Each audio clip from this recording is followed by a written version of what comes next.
Do not worry. What you are experiencing is simply the toxins leaving the body.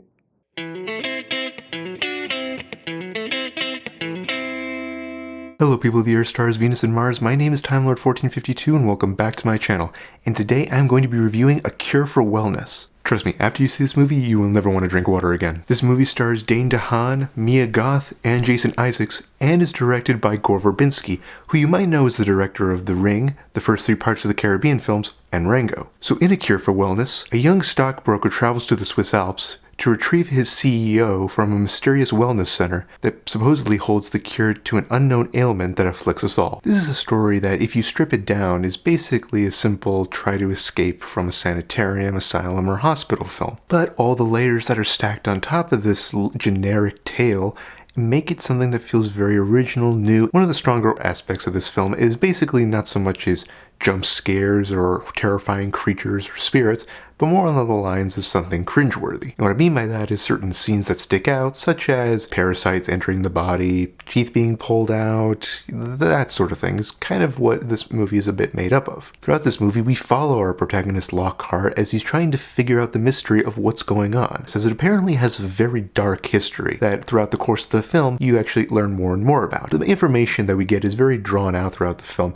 and it's not in one giant chunk like how most movies that have a mystery in general will do it, even though I myself am a little bit guilty of being a fan of the whole getting all the information at one point. Don't get me wrong, I still like solving the mysteries too. There is something very negative about this story that I have to say, and that is that, and this is something when I went to go see this with my friends, we all agreed the same thing, and that is that this movie feels like it ends several different times. In fact, I wouldn't be surprised if those were actually supposed to be the endings, but each time the director kept saying, no, longer, new ending, new everything. And they just decided to keep those endings in, which isn't a good idea in this case because the way these scenes feel like they're about to end, it doesn't at all connect with the next scene after. And each one of these scenes is basically Lockhart, after trying to figure out the mystery, gets captured and just gives into the sanitarium, saying that it's a great place, why would anyone want to leave? And then the next scene, trying to solve the mystery again, and thinking that the place is an evil house of terror. So it almost feels like these giant humps in either, I don't know what you want to call it, character development, story arc, whatever it is, it doesn't work at all. And once you see this, it's really hard to get past it because this is a very long film, and most likely for this reason. They just kept putting on more and more endings. The characters and performances are something that, while I had heard many people say that the main character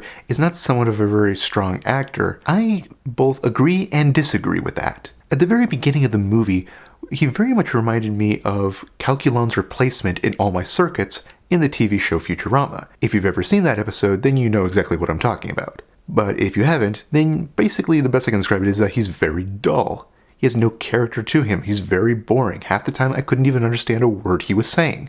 But as the story progresses, he starts getting much better. Mainly because what this character is most important for, and that is reacting to what is going on either around him or reacting to what's happening to him, which both I thought he did very well. And I feel like that helped to give him more depth. I mean, believe me, if all that stuff wasn't happening and he was just observing what was around him, as he does for most of the beginning of the film, he's just bland and boring. He doesn't do anything. Even his reactions at the beginning aren't good. One of his reactions, if you see in the trailer, where he's holding a little creature at the tip of his finger, and he just crushes it in his fingers. He doesn't go to the front desk saying, hey, there's something in my water, get me the fuck out of here. Or, hey, there's something in my water, I'm gonna sue your asses. Next is Mia Goth, who plays Hannah. And Hannah is someone who's at the sanitarium. She is the youngest person there, who's being treated because of a traumatic past, which has given her a childlike personality. She's naive, she's gullible, and she's not very understanding or aware of the world outside of the sanitarium. Throughout the course of the film, though, she does become a great asset, as well as playing a much greater role. Next is Jason Isaacs, who plays Dr. Vollmer. Dr. Vollmer is a character who at first glance seems very kind and caregiving. He doesn't seem like any dark figure or someone who you might be suspicious of. Even as you learn more about him, he still keeps his personality. And I very much applaud Isaacs for being able to do this, how he's just so convincing. Now, one of the strongest aspects of this movie is its cinematography. It feels just very unique. The cinematographers seem to very much favor shots of reflective surfaces. However, while these shots are very cool to look at, as well as some green-hued lighting that very much fits the creepy style of the film, what confused me is the meaning behind these shots. As with each shot, it's not just meant to look good. It's supposed to have a meaning and purpose behind it, usually on a psychological level. For me, it's a bit tough at first glance to determine what the meaning behind these shots are. There's another negative aspect, and that's the use of the CGI in this film, which is surprising enough for a film like this you wouldn't expect it, but alas, it's used. And it's not even used very well. The fact that they didn't exactly use practical effects is a little bit bothersome, and also because the animation itself feels like it's responding at a different frame rate, as well as texture, style, and everything else in comparison to the environment and frame rate at hand. This includes the deer, and a scene at the very end of the movie, which I don't want to spoil. So to sum up, in my opinion, this is not as cringy and creepy as I was expecting it to be, but I was still very curious by the story, which is why I went to go see it. It has great performances, a great story, great cinematography,